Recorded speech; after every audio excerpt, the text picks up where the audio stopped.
하나님께서 기쁘게 우리 찬양을 받으신 줄 믿습니다. 오늘 한 입에서 나오는 찬송과 저주라는 제목으로 하나님의 말씀을 함께 생각해 보고자 합니다. 5월은 가정의 달입니다. 5월 5일날 어린이날, 또 어버이날, 그리고 또 부부의 날도 5월에 있습니다. 이렇게 가족을 생각하고 또 챙기는 날이 많은 이유가 뭐겠습니까? 그 기념일이 처음에 시작한 것을 보면 다 계기가 있고 이유가 있는데, 시간이 지나고 흐르다 보니까 이제는 어린이날이 아니면 아이에 대한 관심도 조금 식어지는 것 같고, 어버이날이 아니면 또 어버이에 대한 마음도 좀 식어지는 것 같고, 그래서 반대로 우리가 가족을 잘 챙기지 못해서 5월만큼은 좀 챙겨주라는 뜻으로 좀 이런 행사가 있지 않나라는 생각이 들 정도로 그렇게 우리가 참 바쁘게 살아갑니다. 부모님은, 엄마 아빠는 직장과 사업장 또 여러 가지 일들 때문에 계속 바쁘게 지내고, 또 자녀들은 학교와 학원 또 공부 때문에 바쁘게 지내고, 이제 또 출가한 자녀들은 뭐 또 각각 가정을 또 꾸리고 챙기기 바쁘기 때문에 연락도 점점점 뜸해지고, 그래서 무소식이 시소식이라는 말이 이제 몸에 와닿는 그런 시대가 되었습니다. 하나 여쭤보겠습니다. 성도 여러분의 가정은 평안하십니까? 우리 옆에 있는 우리 성도 여러분들과 함께 인사를 나눴으면 좋겠습니다. 하나님 안에서 평안하십시오. 요즘에는 1부 예배, 2부 예배 이렇게 드려보면 잘 모르는 얼굴들이 참 많습니다. 그래서 자꾸 인사를 해야 될 것 같습니다. 다시 한번 우리 옆에 있는 우리 분들과 인사 나눴으면 좋겠습니다. 사랑합니다, 축복합니다, 이렇게 인사했으면 좋겠습니다. 사랑합니다, 축복합니다. 우리 가족이 저녁에 모이는 시간들이 점점점 짧아지고 있습니다. 뭐 집에 늦게 들어오는 뭐 자녀도 있고요, 또 부모님들, 또 남편이나 아내가 집에 늦게 들어와서 정말 얼굴을 맞대고 식사를 하는 것도 참 어려운 시대가 됐고, 또 같이 앉아서 뭐 담소를 나누는 시간도 생각보다 길지 않습니다. 그런데 이렇게 짧은 만남인데도 불구하고 매일매일 만나기 때문에 이 짧은 만남이든 긴 만남이든 이 만남이 어떻게 진행되느냐가 굉장히 참 중요하고, 또 이런 만남 때문에 우리가 가정 안에서 천국을 경험하기도 하고 또 지옥을 경험하기도 합니다. 제가 이제 학교에 있다 보니까 학생들이 그 가족들과의 관계가 어떤지 좀 알 수 있는 간접적인 경험을 하게 되는데, 올해 학교에 입학한 17살짜리 고1 학생들이 벌써 2번이나 집에 안 들어와서 그 집에서 담임 선생님께 연락이 오는 그런 일이 있었습니다. 전에는 문제가 있는 학생들, 좀 이렇게 우리들이 흔히 말하는 좀 비행 청소년이라고 하는 학생들이 집에 잘 안 들어왔는데, 요즘에는 그렇지 않은 것 같습니다. 평상시에 전혀 문제도 없었던 학생이 어느 날 갑자기 이제 집에 안 들어왔다고 담임 선생님께 연락이 오고, 또 담임 선생님은 또 다른 이제 선생님들께 또 이렇게 묻기 위해서 또 연락을 하기도 하고, 어떤 한 학생이 집에 안 들어오는데 핸드폰도 안 들고 나가고 또 학원에도 안 갔다 그러고, 이제 그리고 연락이 온 겁니다. 너무 걱정이 돼서 얘가 그런 애가 아닌데 하면서 연락이 왔는데, 뭐 경찰에 신고를 해야 될까, 실종 신고를 해야 될까, 뭐 이제 이런 얘기가 오고 가고 하다가 밤 10시 한 반쯤 넘어서 11시쯤 돼서 이제 연락이 왔습니다. 아이가 집에 들어왔어요. 근데 이제 그 아이는 또 여학생이었고요. 그래서 부모님이 더 걱정을 많이 했는데, 근데 들어왔는데 뭐 큰 문제는 없었습니다. 근데 중요한 거는 그것이죠. 뭔가 고민이 있고 좀 대화할 상대가 필요한데, 이 집으로 안 들어가고 혼자 거리를 배회하든지 또 친구를 찾아서 이렇게 돌아다니는 학생들이 자꾸 생긴다는 거죠. 여러분의 가정은 어떻습니까? 여러분의 자녀가 혹은 가족이 이 가정을 생각하면서, 내가 빨리 집에 가서 이 얘기를 해야지, 빨리 집에 가서 좀 내가 좀 쉬었으면 좋겠다, 이런 생각을 하는 가정인지, 그런 가족 관계인지, 아니면 답답하니까 오히려 집에 들어가는 것이 아니라 다른 곳에 가려고 하는 마음이 드는 그런 모습인지 우리들이 생각을 해봐야겠습니다. 천국을 경험하기 위해서는 가장 먼저 실천되어야 하는 것이 언어의 정제입니다. 말에 대한 것이죠. 가족이 모두 하나님을 믿는 가정임에도 불구하고 집안이 천국이 아니라 지옥이 되기도 쉽다는 얘기죠. 오늘 오전에 또 말씀, 우리 담임 목사님께서 설교하신 말씀도 그런 말씀이죠. 해야 될 말과 또 하지 말아야 될 말. 정말 사람의 관계에서 가장 중요한 것은 대화인데, 이 대화를 통해서 우리는 관계가 성장하기도 하고 또 강화되기도 하고요. 또 대화를 통해서 우리는 그 관계가 악화되기도 하고 또 끝장이 나기도 하죠.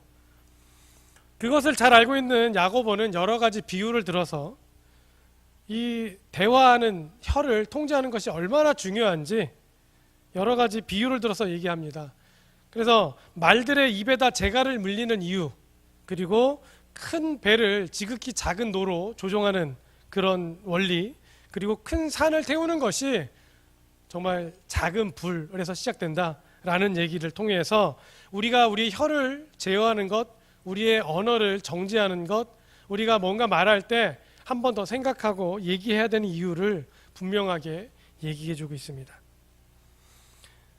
신앙의 연수가 오래된 성도님들은 야고보서의 오늘 말씀을 여러 번 듣고 또 읽고 해서 잘 아실 것입니다. 혀를 제어하는 것, 언어를 정지해서 말하는 것이 얼마나 중요한지 우리는 너무나 잘 알고 있습니다. 문제는 이렇게 잘 알고 있는 우리가 이 말에 대한, 통제에 대한 이 내용을 실제적으로 잘 통제하지 못해서 오늘도 우리의 가정이 또 관계가 잘 원만하게 진행되기보다는 문제가 생기고 또 대립의 그런 각이 세워지고 하는 그런 모습이 우리에게 많이 일어나고 있다는 겁니다. 이유가 뭐겠습니까? 오늘 야고보서 3장 7절 8절을 보면 그렇게 얘기합니다. 동물이나 벌레나 바다의 식물, 바다의 생물은 우리가 길들일 수 있는데 능히 우리의 혀를 길들일 사람이 없다. 우리의 혀는 쉬지 않는 악이고 죽이는 독이 가득한 것이다. 이렇게 얘기합니다. 하나님의 손길이 닿지 않는 혀는 바로 사람을 죽일 수 있는 독이 가득한 악이다. 이렇게 얘기하는 거죠. 그래서 우리가 예수님을 믿고 또 신앙생활을 아무리 열심히 해도 성화의 과정에서 끊임없이 우리가 감시해야 되고 또 통제해야 되고 또 살펴야 되는 것은 우리의 혀, 우리의 말, 우리의 언어라는 겁니다. 하나님의 손길이 닿지 않는 혀를 잘 설명해 주는 것이 3장 6절이죠. 야고보서 3장 6절. 뭐라고 합니까? 혀는 곧 불이요 불의의 세계다. 그 사르는 것이 지옥불에서 난다. 하나님의 통제를 받지 않는 언어는, 말은, 또 우리가 하나님의 통제를 받지 않는 그 입의 대화는 자칫 불에서 나온 지옥불과 같다. 그런 얘기죠. 우리가 말을 많이 하고 적게 하는 것이 문제가 아니고 하나님의 통제를 벗어났을 때 나오는 우리의 이 언어가, 말이 얼마나 악할 수 있는지 야고보서는 그것을 지옥불과 비교해서 얘기합니다. 우리 안에 하나님의 성령이 내주하시고 하나님의 성령의 통제를 받는 언어 생활을 하기를 원합니다. 하나님을 의식하면서 대화하는 성도 여러분 되시기를 원합니다. 하나님께서 통제하지 않는 혀는요, 언제 그것이 지옥불과 같이 사람의 관계를 또 사람의 그런 악을 내는 그런 말이 되고 그런 독이 될지 모른다는 거죠. 믿음이 없는 사람들도 말이 얼마나 중요한지, 말의 영향력에 대해서 연구를 많이 하고 또 실험을 통해서 얼마나 이 입술의 통제가 또 입술의 영향력이, 말의 영향력이 큰지 조사를 하고 연구를 합니다. 영상으로 오늘 좀 하나 보겠습니다. 엄마와 자녀의 관계를 통해서 정말 어떤 말이 자녀에게 힘을 줄 수 있는 말이 되는지 잘 보여주는 영상인데요. 영상을 하나 보겠습니다.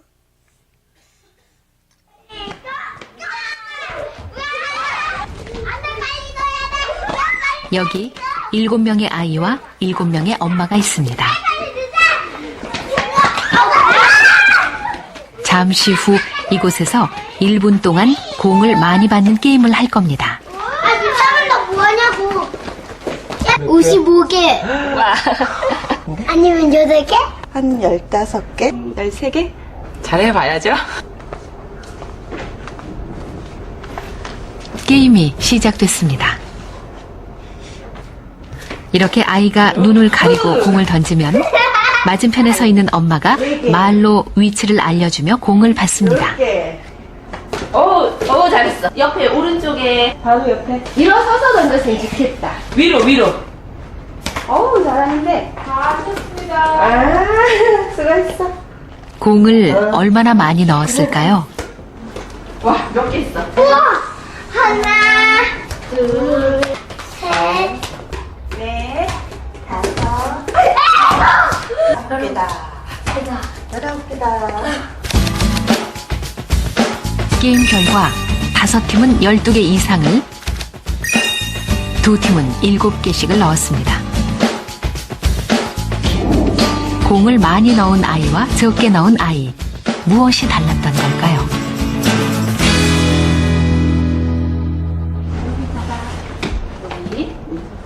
잠깐 되돌아가 엄마와 아이의 대화를 잘 들어보시기 바랍니다. 먼저 7개를 넣은 팀입니다. 아니, 그쪽 아니고. 아니, 반대쪽. 아니, 앞에. 아니, 아래로 내려 꽂지 말고 던져봐. 아, 너무 약해. 조금 세게. 아니. 눈치 아래로 채셨나요? 하지 말고. 아니, 뒤로. 아니라는 말이 반복되고 있습니다. 위로. 거기 앞에. 하나도 안 들어가겠다. 아니야. 아니, 이건 안 돼. 아니, 정면 봐야지. 아니, 그거 빼면 안 이 돼. 아이들은 아니, 안 돼 라는 부정적인 말을 많이 들었죠. 이번엔 공을 많이 넣은 아이들입니다. 엄마와의 대화를 들어보시죠. 오, 잘하는데. 아이, 잘한다. 그렇지. 아이, 잘하네. 잘하는데. 공을 잘 못 넣는데도 괜찮아, 잘하네 라는 엄마의 말을 들은 아이들은 실제로 공을 더 많이 넣었습니다. 넣었어? 오, 잘하는데. 맞습니다. 엄마의 긍정적인 말이 아이들에게 할 수 있다는 긍정적인 착각을 만듭니다.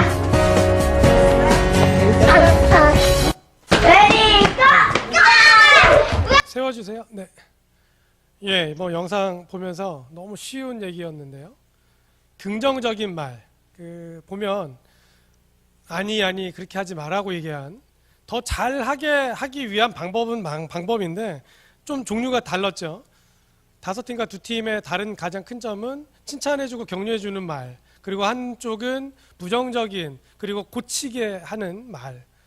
결국은 똑같은 의미와 똑같은 내용으로 접근했지만 어떻게 말하느냐가 많이 차이가 났다는 거죠.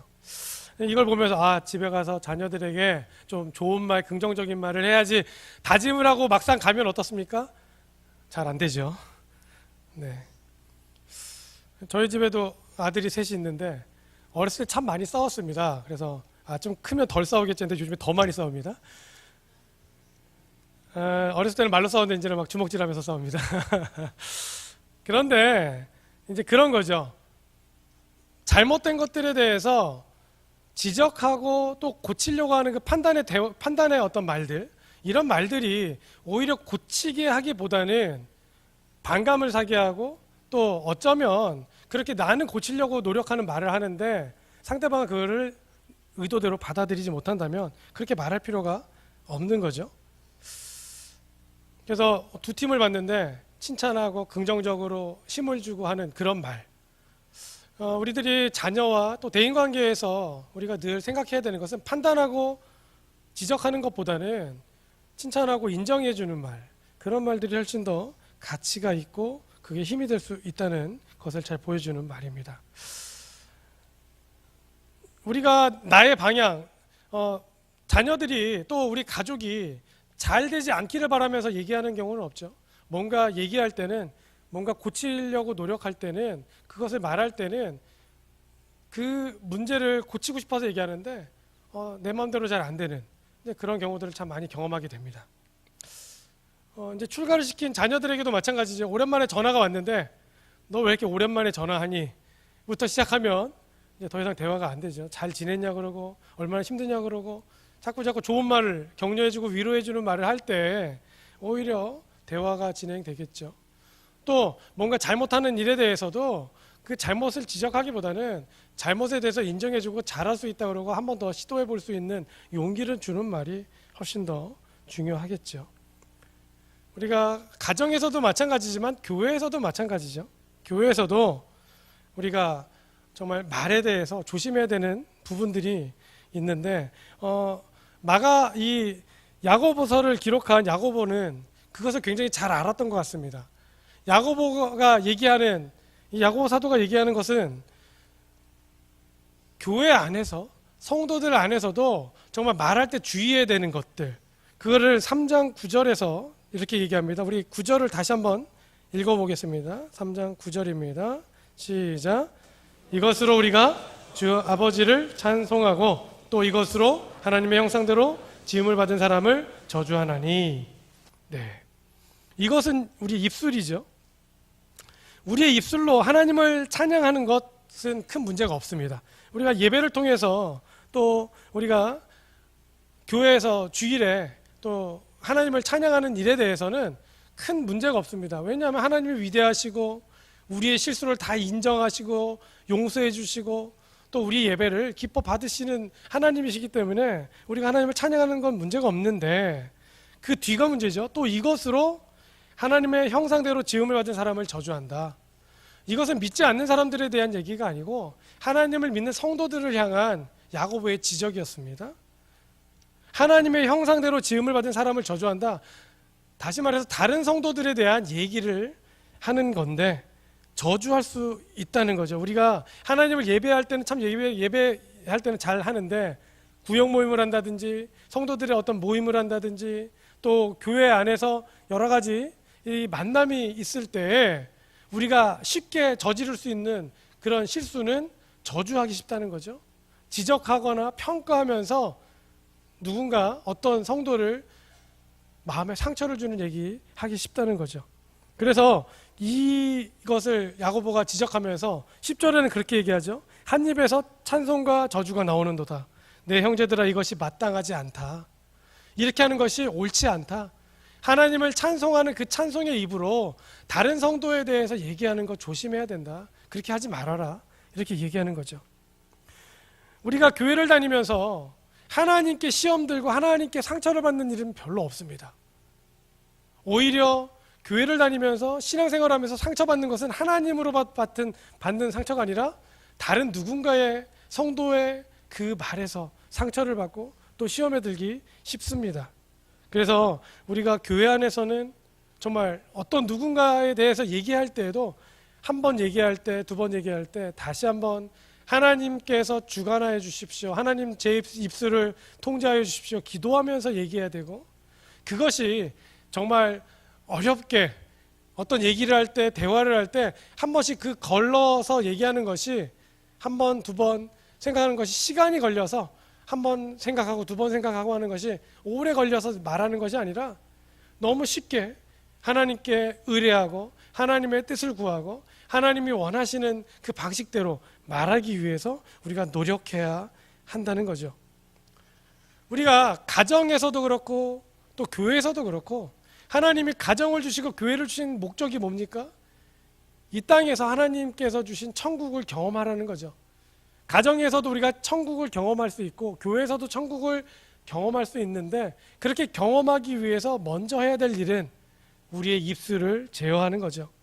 우리는 아무 생각 없이 말한 그 한마디의 말이 어느 누군가에게는 독이 되고 어느 누군가에게는 지옥의 불과 같이 사르는 그런 악한 말이 될 수 있기 때문에 그렇습니다. 그래서 우리의 입술을 통제하고 또 우리의 입술을 주관하신 하나님께 맡기고 우리가 성화의 과정 가운데 정말 하나님 제 입술을 주관하여 주십시오. 제어하여 주십시오. 기도하면서 말하는 그런 여러분 되시기를 원합니다. 우리 영상을 짧은 영상인데 하나 더 보시고 마무리를 하겠습니다. 좋은 말과 나쁜 말이 어떤 영향이 있는지 보여주는 영상입니다. 크기가 같은 양파 50개를 두 그룹으로 나누었다. 실내 온도를 비롯해서 성장에 필요한 빛의 양, 습도 등의 모든 환경 조건은 똑같이 만들었다. 한 가지 다른 조건은 소리다. 한쪽은 듣기 좋은 그린 음악, 나머지 한쪽은 미리 녹음한 욕을 반복적으로 들려준다.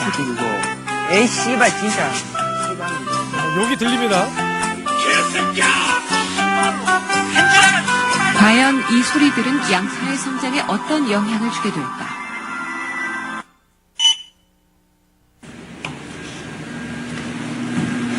이게 그린 음악 보시죠?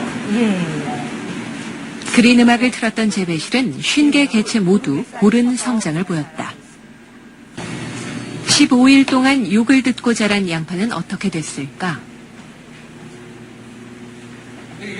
성장이 고르지 못한 것을 한눈에 알 수 있다. 그린 음악 쪽은 모든 개체의 줄기가 평균 20cm 정도로 고르게 자랐다. 반면 욕을 들은 쪽은 들쭉날쭉 제각각이다. 줄기가 5cm 이하로 더딘 성장을 보인 개체는 6개. 50개 중 5개는 아예 싹조차 트지 않았다. 크기가 네. 보름 동안에 한쪽 양파는 좋은 음악들을 틀어주고 한쪽 양파는 24시간 욕을 듣게 했습니다. 근데 양파는 귀가 없습니다. 양파는 귀가 없는데도 불구하고 그렇게 안 좋은 말을 들은 양파가 굉장히 성장이 더디고 또 저하된 모습을 볼 수 있습니다. 실제로 많은 심리학자들이 얘기합니다. 어렸을 때부터 욕을 많이 듣고 자란 아이들은 뇌 손상이 일어나고 그 성장 발달 상황에서 뇌가 굉장히 성장이 저하되는 그런 현상이 있다. 여러분 자녀들이 잘 자라고 또 여러분 가족이 행복하게 만들기 위해서 우리가 너무 쉽게 할 수 있는 일은 칭찬하고 격려하고 하나님께서 우리들에게 주신 그 축복의 말씀을 계속해 주는 거죠. 우리 옆에 있는 성도님들께 한번 좋은 말 한번 해봅시다. 좀 마음에 진심을 담아서 얘기했으면 좋겠습니다. 축복합니다. 사랑합니다. 또 이렇게 한번 얘기합시다. 하나님의 은혜가 풍성하시기를 원합니다. 네. 이런 얘기를 들으면요, 이렇게 막 몸이 뜨거워지지 않습니까? 근데 안 좋은 얘기를 막 들으면요, 몸이 뜨거워지는 게 머리가 뜨거워집니다. 그리고 나도 모르게 뭔가 반박하고 싶은 마음이, 나도 모르게 뭔가 다른 상대방에 대해서 어떤 안 좋은 점을 막 찾고 싶은 마음이, 방어하고 싶은 마음이 들죠. 가정천국을 만들기 위해서 우리가 가장 먼저 해야 될 일은 언어의 정제. 하나님께서 우리에게 주신 천사의 말, 사랑의 말, 격려의 말, 위로의 말, 그런 말씀을 여러분 가정에서 교회에서 많이 하시는 우리 성도 여러분 되시기를 원합니다. 하나님께서 여러분을 가정의 제사장으로 세우셨습니다. 하나님께서 여러분들을 교회에서 정말 천사의 역할을 감당할 수 있는 역할을 맡겨주셨습니다. 제사장의 역할은 뭡니까? 하나님께 그 사람의 죄를 대신 고하고 하나님께 그 사람이 축복받을 수 있도록 통로를 만들어주는 일 아닙니까? 우리의 자녀가 또 우리의 가족이 뭔가 잘못하는 것들이 눈에 보이면 그것을 지적하고 그것에 대해서 책망하기보다는 먼저 우리가 그 문제를 놓고 기도하고 또 그 문제가 잘 해결될 수 있는 방법에 대해서 하나님께 기도하면서 지혜를 구하는 그런 모습으로 생활한다면 우리 가정이 천국이 될 것입니다. 또 그렇게 우리 안에서, 성도 안에서 어떤 분의 어떤 문제가 눈에 보이면 그것을 지적하기보다는 그분을 위해서 기도해주고 또 어떻게 하면 그분을 좀 도울 수 있을지 오히려 우리가 실질적인 방법을 찾는다면 우리 교회가 하나님께서 원하시고 기뻐하시는 그런 천국의 모습이 될 줄 믿습니다. 그렇게 행복하고 사랑이 넘치는 공동체가 되면 우리가 정말로 전도하지 않아도, 물론 전도는 중요하지만 우리가 전도하지 않아도 우리 교회에 온 분들이 이 교회는 참 따뜻하구나, 이 교회는 참 사랑이 넘치는구나, 그러면서 우리가 점점점 천국이 이 교회, 우리 정윤교회 또 우리 공동체 안에 임하고 머물러서 정말 더 많은 성도들이 기쁨으로 신앙생활할 줄 믿습니다. 우리 삶에서 하나님의 말씀이 터져나오고 천국의 기쁨이 넘치는 웃음이 꽃피는 그런 교회 되기를 주님의 이름으로 축원합니다. 기도하시겠습니다.